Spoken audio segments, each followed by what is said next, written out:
y'all. Gonna react to Rich the Kid label. Label failed.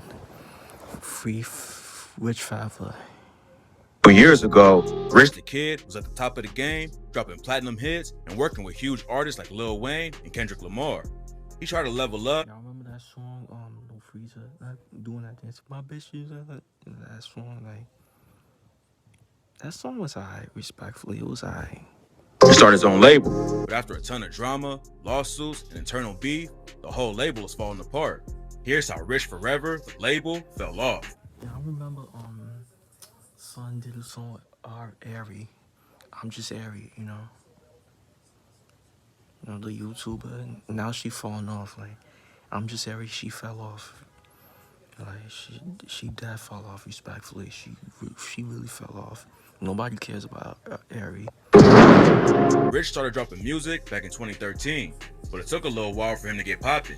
He linked up with the Migos for a mixtape series called Streets on Lock, and by 2014, he was working with artists like Young Dolph and Kodak Black. Back then, he was hot and dropping new tracks like crazy. In 2015, he dropped 2 collab projects with the Migos, a project with I Love McConan, plus 2 solo tapes with features from all kinds of big artists. In 2017, he signed a deal with Interscope Records, and the next year, he finally dropped his first album and debuted at number 2 on the Billboard 200 chart. Rich already had a ton of buzz behind his name, and it looked like he was headed right to the top. But Rich decided to branch off and ruin his own career and other artists. Back in 2016, Rich started his own label called Rich Forever Music and signed Famous Dex as his first artist. Dex was buzzing already, but linking up with Rich was supposed to take him to the top. They dropped a few collab tapes together, but by the next year, Dex was already trying to get out of the deal. In 2017, Dex went on IG Live and said he wasn't on Rich Forever anymore. He made it clear that he didn't have any issues with Rich, but obviously, he wasn't happy with his label situation. The label was started with 300 some business shit. Entertainment as the parent company, and it didn't take long for cracks to start showing up in Rich's relationship with them. Rich told DJ Academics that Dex was still on the label, and he was just pressed about how his album rollout was being handled. But Dex wasn't the only one having label issues. In 2018, Rich posted a video on IG where he aired out 300 Entertainment and said, 300 ENT, y'all suck. He went on a massive rant against them and said he just wanted out of his contract. He also warned other artists to stay away from them and said, "This is the worst label ever." A year after he told everyone he left Rich Forever the first time, Famous Dex hopped back on social media and said, "Oh man, I'm so glad. I'm so happy I'm a free man. I ain't signed to nobody." That turned out to be cap too though, and his latest releases were all through 300 and Rich Forever. Dex has bigger issues to worry about than his label situation though. Fans and other artists started reaching out after he passed out in the middle of an IG Live session and just looked terrible in general.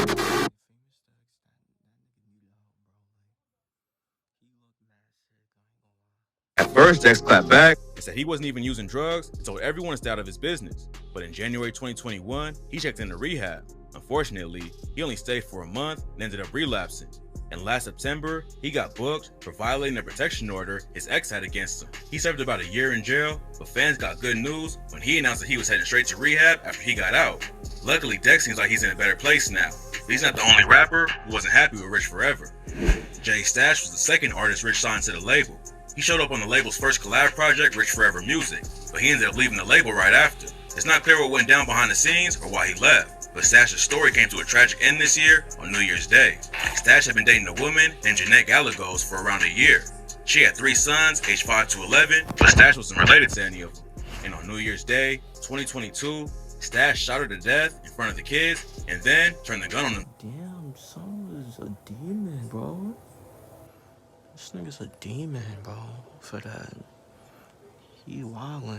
So, one of the boys called their grandma, who told him to call 911 and report it. It's not clear what Stash was going through, but now 3 kids have been tragically left without a mom to raise them. A couple of months later, after Rich signed Dex and Stash, he made a deal with Brooklyn rapper Jay Critch. They worked together for years and seemed really tight, but fans were shocked when Jay hopped on social media last year and aired Rich and the label out. He wrote, "I am not Rich Forever. That shit been a dub. Be your brother until the business come up, then it's all this lawyer talk, contract talk."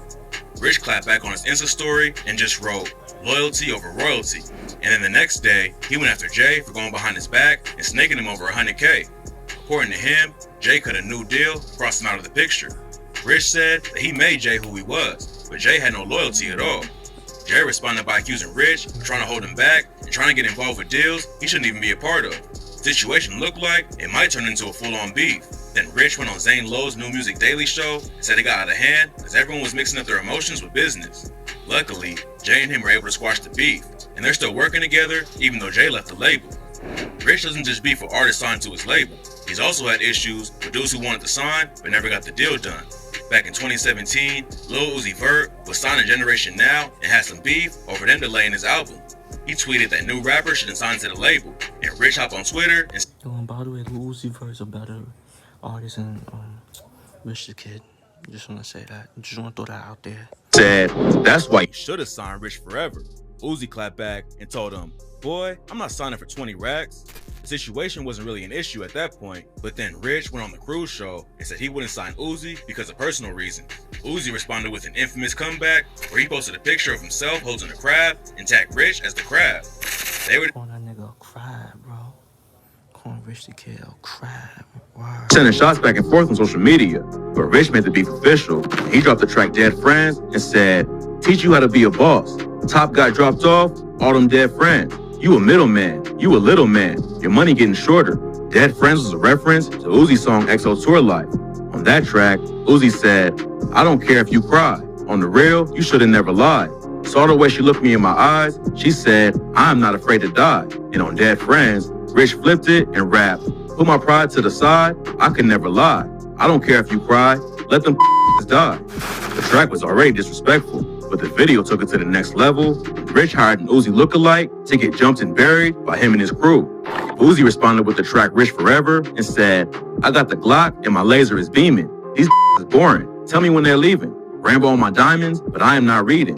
These old, yeah, their headlines receded. Eventually, the beef led to their viral fight in Philly, where Uzi chased Rich down into a Starbucks and Rich hopped the counter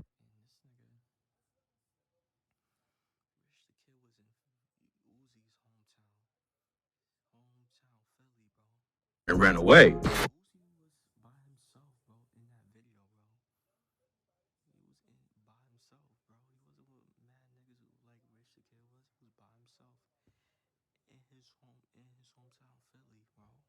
Fans clowned them both for the situation. but Rich definitely took the bigger L.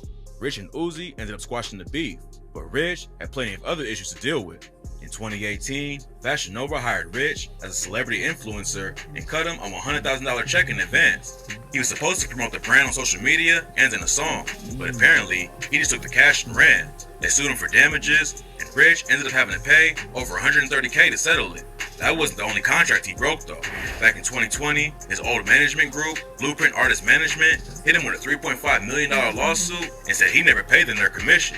A judge made him pay over $1 million in damages and interest, but his legal trouble didn't stop there. That same year, the news broke that a dude named Peter Marco from Extraordinary Jewels was suing Rich for owing him over $200K from unpaid jewelry. Rich clapped back at the headlines and said he doesn't even use that jewelry, but Marco claims he's been working with Rich since 2017. A month later, a judge ordered Rich to pay over $300K in rent to a landlord in LA. He had rented a mansion back in 2018 and ran out on the lease. Originally, he owed around $20K in back rent, but then the bill got higher and higher the longer he wouldn't pay. Plus, he allegedly trashed the entire place before he left, so damage fees got added on too. If all that wasn't bad enough, last year a landlord in Manhattan filed another lawsuit against Rich for not paying rent. Last year, Rich told his fans that he had to pay $800K to get out of his recording contract and that he was officially an independent artist. But apparently, the independent route wasn't working for him, because just a couple months later, he signed a new deal with Rostrum Records. Rich is still dropping music, but he hasn't touched the numbers he used to. If he just focused on his own career back when he was popping, he might still be buzzing. But instead, okay, that's the vid. So yeah, bro, like, that's the vid. What y'all think about Rich the Kid? To me, Rich the Kid was okay. He's okay. I'm not really a big fan of Rich the Kid. He's alright. Shit. Oh yeah. Did y'all forget he worked with he did a song with Ari. I'm just Ari. You know, he did a song with Ari too. Like with that song You Mad, some shit like that. He did a song with her and shit. Well, Ari was popping. You know, now she not popping no more. She not popular no more. Respectfully, she fell off, bro. I ain't gonna lie, she fell off.